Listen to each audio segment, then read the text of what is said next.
let's move right along. I know Bill's going to be doing a little interview here with V. V, thank you so much for joining our call tonight. V is called the Guerrilla Economist, folks. This guy's got a very interesting background. He's one of the most revered and sought-after economists out there with over nearly 2 million listeners and tens of thousands of followers, folks. Listen to what this guy's talking about regarding the economy. V was telling me this afternoon that he works real close with the Jim Rickards Group and some of their top associates. He's very well familiar with Doug Casey, certainly Ron Paul and Porter Stansberry and Alan Greenspan and the stuff he's been saying about owning gold. And V came to this company, folks, and I'm going to have him say hi and just talk a little bit more about his background here. But V came to us by somebody in Karatbars. Listen to me carefully, folks. This is really, really important. Somebody that didn't know him. His name is Jeff. Jeff F. as in Foxtrot. And Jeff kept dripping on V. I never heard from him before, and here's a guy that, has this huge radio show, the biggest in the world, and he dripped and dripped and dripped and finally got V's attention. If you'll learn anything from hearing this story tonight, folks, is don't ever, ever give up on people. If you really care about them, if you love them, you want to get in front of them, and you think that they need to have Karatbars in their life, to share with other people, don't ever quit dripping. I know Dave and Nadine, certainly Bill, Andy, a bunch of my friends I've known for years. Sometimes it takes 3 months, folks, to enroll someone. Don't stop dripping. Unless they say, you know what, lose my number, don't call me back, but never stop dripping. That's how we're meeting V tonight. He's excited about this business, and I can tell you, he's got one of the most fascinating backgrounds. I want to just talk a little bit more about it. I know V's been one of the top trading, with one of the top trading firms out there in investment banks. He's been contributing privately in creating an investment policy for a number of these institutions as well. His track record is uncanny, well-documented. Appearances with Steve Quayle and Doug Hagman. Most of you folks have heard of these folks.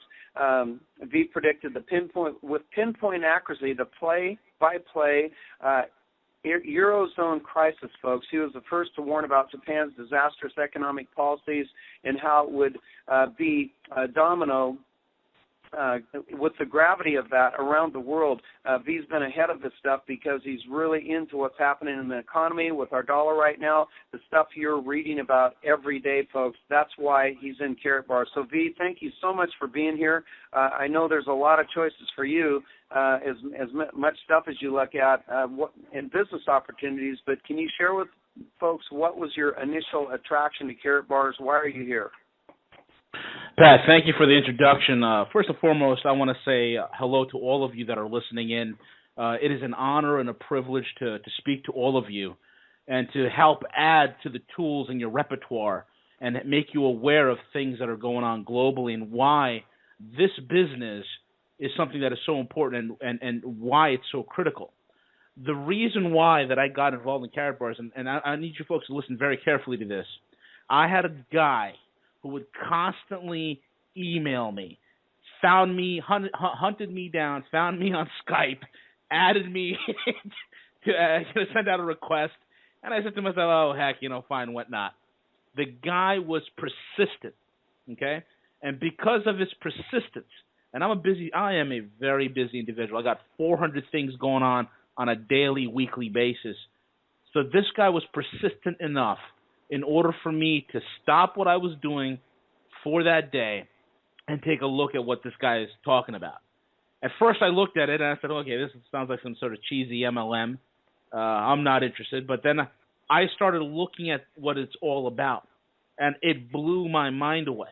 And I said to myself, okay, I said, Jeff, I'm in. What do I got to do to sign up? That was it. I did my due diligence on the company. I looked into Harold. I made a few phone calls. I have some contacts in some very high places that I could do some serious inquiry into things, so to speak.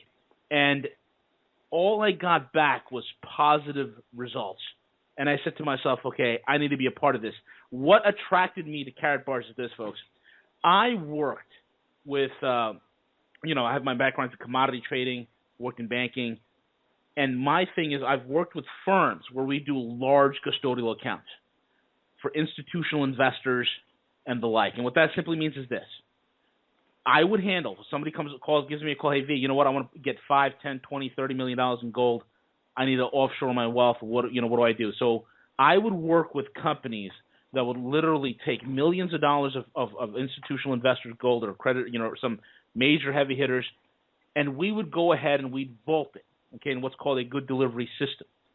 And it would be vaulted offshore out of the grimy hands of the U.S. government.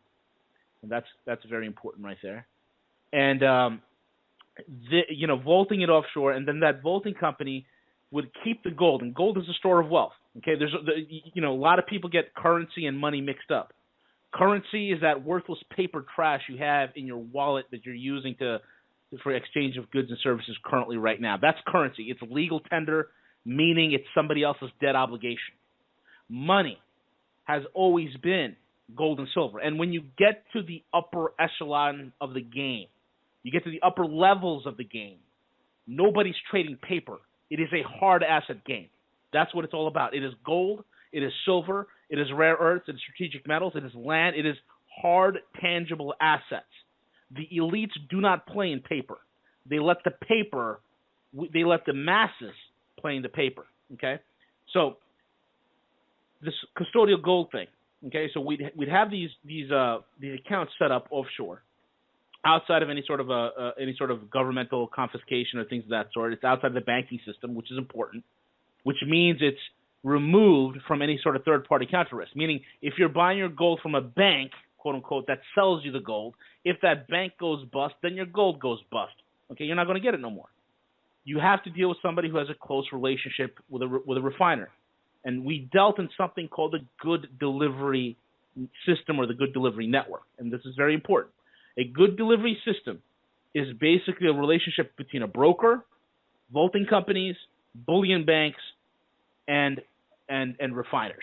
Okay, so the broker would go to the refiner and get the gold, pure gold, cutting out the middleman, LBMA certified, serial number, the whole 9 yards. Let me know if some of this stuff sounds familiar, right? Okay. Then he would vault it. And whenever he needs delivery of it, they can either deliver it or provide him cash. So in other words, he sets up his own little banking aspect, his own little offshore entity, so to speak. Okay. So when I saw Karatbars, and when I looked at it, I said to myself, my God, they're doing the same thing. But they're doing it on a level where you don't need to be a multi-millionaire in order to get involved. They are putting the most precious, tangible asset that you and I could own into the hands of every single able-bodied person. That is what blew me away. They have a relationship with a LBMA certified refiner. You're getting a gram of gold that has a serial number on it. You have vaulting capabilities. Karatbars are vaulted for you. They could liquidate it for you. They could deliver it, ship it directly to your front door. And it's outside of the banking system, meaning it's outside of any sort of third-party counter risk. So when I looked at that from my big world that I'm dealing with all these major players, and I saw a company taking the lead in bringing something that was once relegated to somebody with a very high net worth and bringing it to a level where the average person could afford it, I was blown away. And I said to myself, this is something I need to be involved with. Because the way the world is going, if you are standing there holding paper, and I don't care what it is, I don't care if it's a stock, I don't care if it's a bond, I don't care if it's a mutual fund, I don't care if it's an annuity, I don't care what it is. It is all denominated in the most toxic asset in the world, which is fast becoming the United States dollar. And that, Pat, is the reason why I got involved. Wow. Well, that's about the most amazing answer. I know that was ringing Cheryl Gober's ears. For sure, it rang my ears and everybody on this line, B. That is absolutely amazing. And you answered my second question, why do you think Karatbars is the answer? And you just gave it. So, you have a lot in common, B, with our good friend and host, Mr. Bill W. tonight. Bill owned his own brokerage firm for 22 years and worked with accredited investors all over the planet doing hedge funds and gold and silver packages and every kind of commodity you can imagine. So I know Bill wanted to communicate with you tonight and ask you a couple of questions as well. So, Bill, I've got a couple more at the end, but go ahead. Yeah, AV, I appreciate that little blast you just gave us. That was amazing, and you answered the question so succinctly. I appreciate that. But I know you have your hand on the pulse of the economic climate, and you do produce a very successful radio broadcast show, and I hope that myself and a lot of others will tune into that here in the future. But thinking about the current situation, the sudden surprising decline in oil prices, it's been good for global economic growth, good for us buying gas and diesel. But many forces are blowing the other way, and among them are the slowing growth in China, the recession in Russia, stagnation in Europe, and, commodity producers. You mentioned commodities. I had my turn at that too. But they're reeling from lower prices right now, all the side effects of the rising U.S. dollar, which is supposed to be weak against all other currencies. So those are in emerging markets. So what do you think that's going to do for the future of gold? I know you like gold, as do I, and some people do and some people don't, but where do you think that's going to leave the future for gold? Well, you got to look at it this way, okay? I have a lot of contacts within the BRICS organization. I have a lot of contacts in Russian finance. And it's amazing to me that I can get on the horn with a colleague of mine in Moscow, with a colleague in Crimea, with a colleague in St. Petersburg, and talk to them and say, hey, what's going on over there? Their answer is, what recession? The question is, the hard reality is this, folks. You are having the death of the king dollar. You're having the death of the petro dollar, okay? And the whole oil thing is something that I've written about months and months and months ago before it even happened. And it's something that's part of a larger geopolitical play. But in terms of what's really happening with China, Russia, the BRICS nations, here's what's really going down. The best performing stock market of 2015 year to date is the Russian stock exchange. The best performing currency right now, where the dollar has lost 30% of its value, is the ruble. Okay? This is something that's not trumpeted in mainstream American press because they wanted to, toe that tagline, oh, the sanctions are hurting the Russians. Oh my God, it's slow down in China, this, that, and the other. The reality is, the cold hard reality is that the Russians and the Chinese know that in order for them, it's kind of like paper, rock, scissors, the kids' game.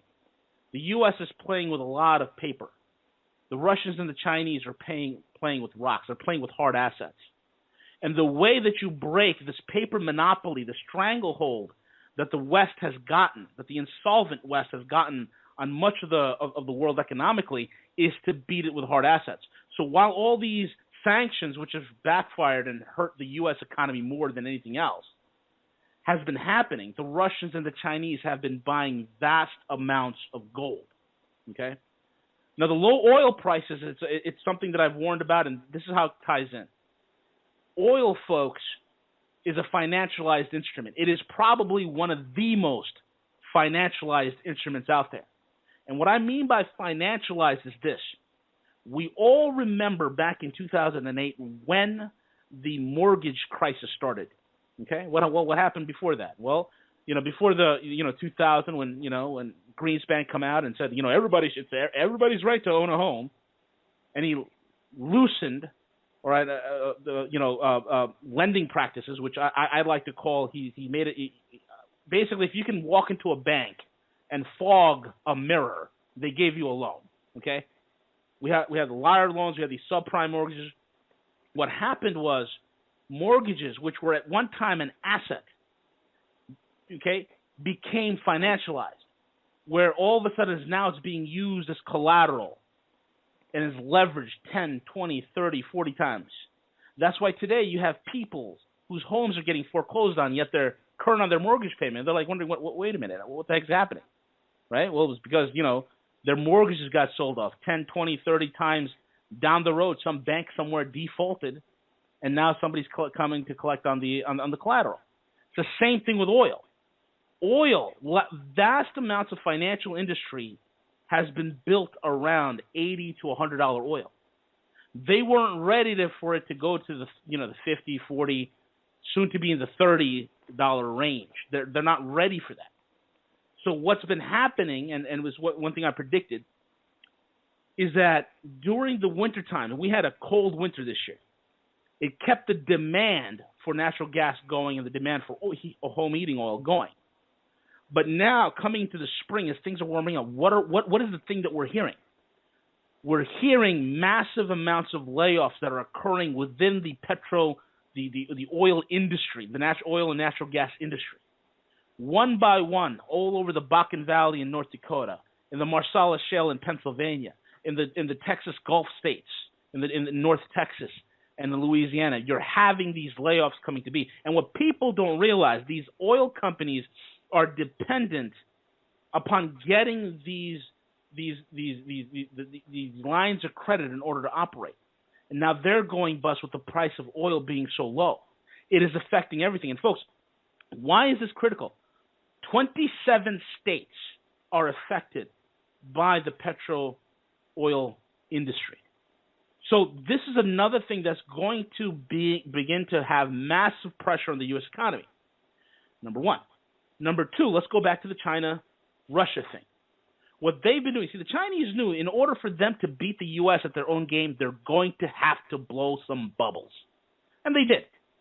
They created some bubbles, $20 trillion bubble here, $10 trillion bubble there. But when you look at the unofficial gold count, and from what I'm hearing, it's around 20 to 25,000 metric tons of gold China currently holds. The Russians are anywhere up to close to 30,000 metric tons. Okay?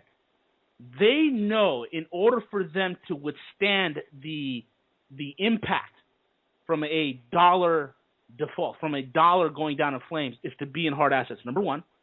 And number two, they need to de-dollarize and create their own financial system. Well, what have they been doing? 3 weeks ago, we got word. China launched what's called the AIIB, the Asian Infrastructure Investment Bank. It is their counter to the IMF, okay? The AIIB was launched. And then as soon as it was launched, within a matter of days, the Brits, our quote-unquote allies, said, hey, we want in. And as soon as the Brits said, hey, we want in, guess what? You had Germany, France, Italy, Spain, Australia, New Zealand, all rushing towards the exit doors. As I'm speaking to you and as you hear my voice, 25 of the largest economies in the world have already set up currency swaps to trade amongst themselves, bypassing the dollar. In other words, King Dollar is being kicked to the curb. Russia and China launched, with the help of Turkey, what's called the Iran-Indian-Turkey workaround, so to speak, where the Turks and the Indians bought Iranian oil, paid for it in gold.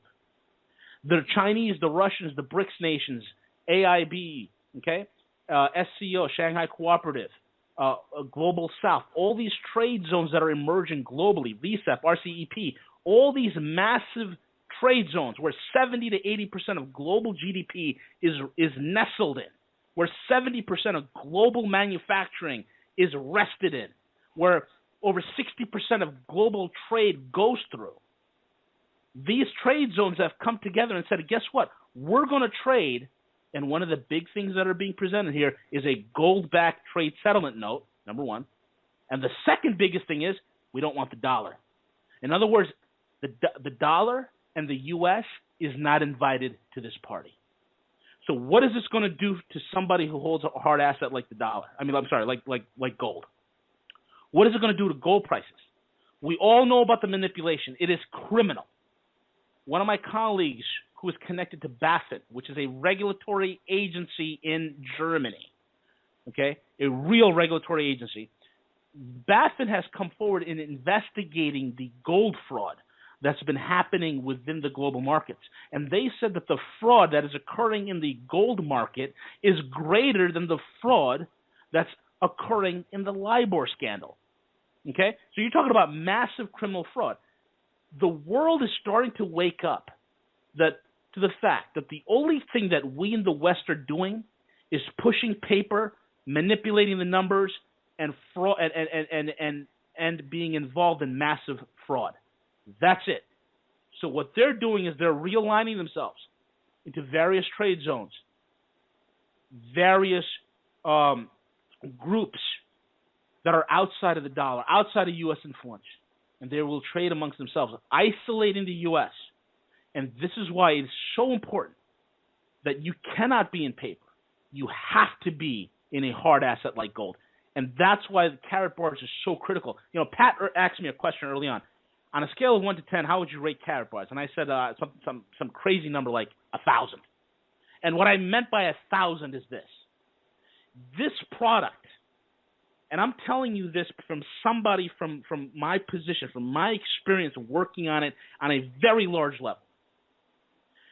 This product, this business is as vital as air. It's as vital as food. It's as vital as water to you and your family. This is what's going to determine if you stay viable on the other side of this thing. What do I mean by the other side of this thing? I'm talking about a coming economic collapse within the United States, and you cannot be in the dollar. You cannot be in paper. Wow. Wow is what I say as well. Hey, that's quite a statement. I appreciate that. But you know, V, people like yourself, Rickers, Maloney, Schiff, Turk, there's so many economic pundits out there, and they're all warning of the same impending financial crash you just so eloquently described. But on the other hand, we got many critics that are crying wolf. They're saying it's been going to happen, it never happened. In fact, the current administration is saying we're in a full swing recovery. They're saying it's all bunk. It's not going to happen. So I believe like you do, but I would just be interested to know, what's your take on timing? Perfect. You know, we all want to be prepared, but what do you think the timing is on this that's coming down the pike?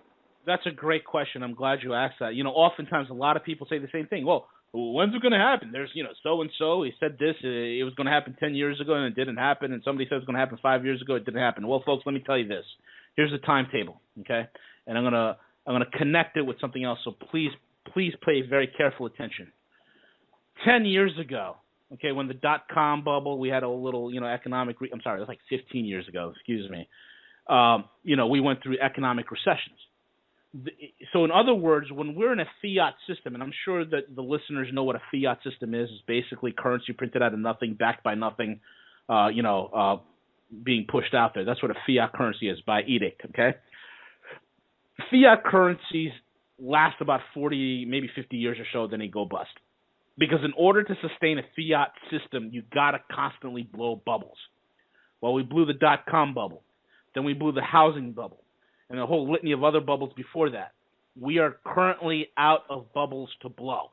So now we're into straight-up number manipulation, okay? And this worked. Okay, so so if I were to give everybody a succinct definition on the U.S. economic system, it's this. It is a giant Ponzi scheme. And one of the things I always said to people is a Ponzi scheme only works just so long as you have a willing sucker to buy into the scheme. As soon as you run out of suckers to sell your Ponzi scheme to, the Ponzi scheme falls apart. And the people realize, hey, the emperor has no clothes. It's the same situation in the global scale, okay? A couple of years ago, we didn't have the BRICS. Okay, you go back 15 years, there was no BRICS. There was no talk about a BRICS bank. There was no talk about between the Russians and the Chinese setting up these energy deals, $400 billion energy deals. Okay, there was no new Silk Road. Okay, there was no Eurasian trade zone, which compasses 17 time zones with massive amounts of global GDP and wealth concentrated there. There isn't any of that. But these things happened. Okay, people are like, well, why is Russia and China trying to destroy the dollar? Well, they're not really destroying the dollar. They're reacting to something that we are doing. The blame for destroying the dollar is ourselves. Okay? So years ago, we didn't have all these things. Now we have the AIIB. We have all these trade zones. We have all the infrastructure set up. We have the alternative to SWIFT for international banking. All these systems and subsystems are already set. It's already built. The infrastructure is there. They're just waiting for somebody to turn on the switch. That's it.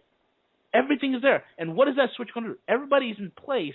They're just waiting for the dollar to get done away with. Okay? And as I'm talking to you guys, okay, my latest report states that foreign nations, especially in the developing, emerging markets, have increased their foreign reserves by 400%, and that does not include the dollar. They're de-dollarizing. Russia has dumped 50% of its dollar holdings. The Chinese are dumping the dollar holdings. These things never happen. You go to a bond auction today in the United States, the number one buyer of U.S. bonds is the Federal Reserve. I mean, that's insane. The number one buyer of U.S. debt is the American Central Bank. I mean, it's crazy. Okay? So this game can't continue, number one. Number two, the infrastructure is in place. Everything is ready globally for this thing to blow and for the world to move on without the dollar. It's already in place. What you're seeing globally with all this terrorist nonsense, all this propaganda about Russia invading Ukraine and all that other nonsense, which is not the case, folks. This is all propaganda because the dollar's dying. Okay? Now, that being said, one of the things that I've gotten from my sources and from the data that I'm looking at, I put out a report stating, and various reports, back in 2013, 2014, that by the end of 2015, we're going to see the undermining of the United States dollar as the world reserve currency. What does that simply mean? I didn't say dollar death. I didn't say dollar destruction. I said undermined as world reserve currency. Okay? We enjoy the lifestyle we lead because of the simple fact that our currency is used as the de facto currency in world trade and as the de facto currency used for trading in oil, okay, for pricing oil. That's starting to change. The world does not need a petrodollar anymore. That's going away. The world reserve currency status is going away as well. Countries have woken up to the fact that they don't need that. They don't need to pay the middleman. So the very thing that financed our lifestyle, the dollar, is being ditched. Nobody wants it. They're throwing it out. Okay? All these systems that I talked about earlier, these infrastructural systems that are set in place, okay, for a post-dollar world, that's in place, and all these things are undermining the dollar as the world reserve currency. So we're on that schedule. But by the end of 2015, the dollar will not be the king dollar anymore. And what I mean by that is this: we entered 2012. Okay, we entered 2012 as the dollar was used by around 72%. I'm sorry, 2008. In 2008, the dollar was used 72% of all global trade. Okay, was done in the dollar. Today, top firms are reporting it's anywhere between 45 to 47%. In other words, we've dropped over 30-some-odd% in global trade. They're de-dollarizing. And the Fed is buying it all up on the back end. Now, you add this whole thing going, you talk about the Ponzi schemes, we're looking at, by the time of 2017, this thing is over. You cannot sustain it. We got away with it before because people were willing to buy our debt. Countries were willing to buy the U.S. dollar because at one point the dollar was as good as gold. Now the dollar is as good as toilet paper. Nobody wants it. So this game and this charade is going to go pop, and it's going to go pop soon. But the average American will not know this until the very rug is pulled from underneath them, because you turn on TV, oh, the stock market is at 18,000 points, and I guarantee you, folks, we're going to see a 20,000, possibly even a 30,000 point Dow before this whole thing blows, because they want to keep the charade going. That's the timeline. You got about 2.5 years at the most. Well, that's a pretty good answer, and that leads me to my next question. You're in the know, as other pundits are, but most people that we talk to about Karatbars aren't. In fact, they got a six-pack and a pickup and a big screen TV, and they're happy as a cut pup. So they don't realize what's going on. So what would you, when you're dealing with the average normal person that we do deal with, in your opinion, how would you suggest that they switch some of their paper money into hard assets and do it on a common sense level so that they don't think you're crazy and they don't feel like we're crying wolf or we're conspiracy theory, even though that may in fact be the truth? How would you recommend they move into hard assets? Well, I think a lot of people recognize inflation, even though their government lies to them and tells them inflation's at 2%. Oftentimes I strike a conversation. Hey, I went to the grocery store today. A pound of ground beef is what, $4? I mean, it's insane. And people are starting to sense that the prices on things are starting to go up. And that has been always an effective way to help people understand. Another thing is this: every survey and poll that has been done, the number one concern for Americans right now, it's not terrorism, it's not anything else, it's the economy. That is the number one thing. And then when you start telling people, hey, you know what, is there a way for you, if there's a way for you to diversify or to create an additional income stream for yourself, would you be interested? And most people are keen to it. And then you start telling them about paper. Hey, you know, I like to use the Mickey Mantle example. And that's like, hey, if somebody made about, 10,000 Mickey Mantle, if they had one Mickey Mantle rookie card, but they printed, 30, 40, 50,000 Mickey Mantle rookie cards, how much would those rookie cards be worth? The average, sports watching, beer swilling American will be like, oh, the card won't be worth much. And that's when you tell them, hey, you know what? What does a dollar used to buy you back in the days? Well, a dollar used to, buy you, a couple of packs of gum. Now today, a dollar won't buy you a single pack of gum. And then you started, telling them about gold, about the fact that here's the deal, dollar versus gold. The dollar has lost 98% of its value since 1913 versus gold. So that's when you can start opening up people's eyes. Hey, if there's a way for you to save money, save your wealth. We're not asking you to invest here, invest there. We're asking you as a store of wealth, as an insurance policy for your family's financial well-being. And then that's when usually it kicks in.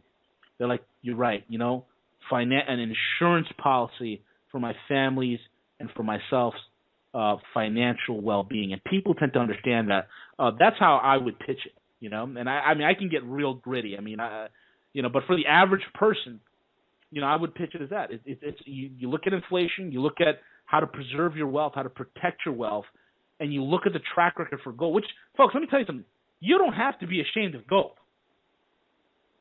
Okay, because at the end of the day, here's the deal. We're telling people that their dollar has lost 98% of its value versus gold. And we're just letting them know that, hey, guess what?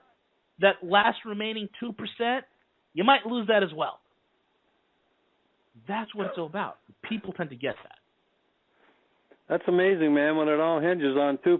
Wow, what a loss that'll be. Oh, well, man. Anyway, I appreciate everything you've told us. You answered my next 4 questions, so I won't go there. You've done a great job. I want to appreciate you for that. But I do have one other request. We've got people on the line tonight. Some people are, we're just born-again affiliates. We love Karatbars. We're doing very well. But we do have new affiliates that haven't really gotten started yet, and we might even have a few looky-loos on the call tonight that are just checking out Karatbars. They want to know what it's all about. And what advice would you have for someone like that is either brand new, thinking about it, or is in it and has not engaged yet? Great question. For those people that are thinking about it, look, 100 years ago, in order for you to find out information, you'd have to go to some massive institutional library somewhere and dig through books and read current events, try to figure out what's going on. But we have this wonderful, incredible thing called Google. And if you spend some time in research, okay, you begin to understand, and I'm not talking about, it's funny, and I just have to say this. In order for me to find out news, real news about what's going on in the United States, I have to look at international news sources reporting on the U.S. That kind of gives you an idea of what the heck is really going on here. So I look at RT.com, I look at The Diplomat, I look at the Times of India, I look at all these sources and what they are doing in reporting the United States, and you'll see that there is a complete global realignment. So what we're talking about here tonight, folks, it's not a conspiracy theory. This is a fact. It's an unavoidable, inescapable fact. Okay? It's not, the market might crash, the U.S. dollar might go away. No. It will crash. It's not a matter of if, it's when. Okay? So knowing that, okay, and I'm going to give you guys some hard numbers here. Okay? The media outlets lie to you and tell you that unemployment rate's about 5.6%.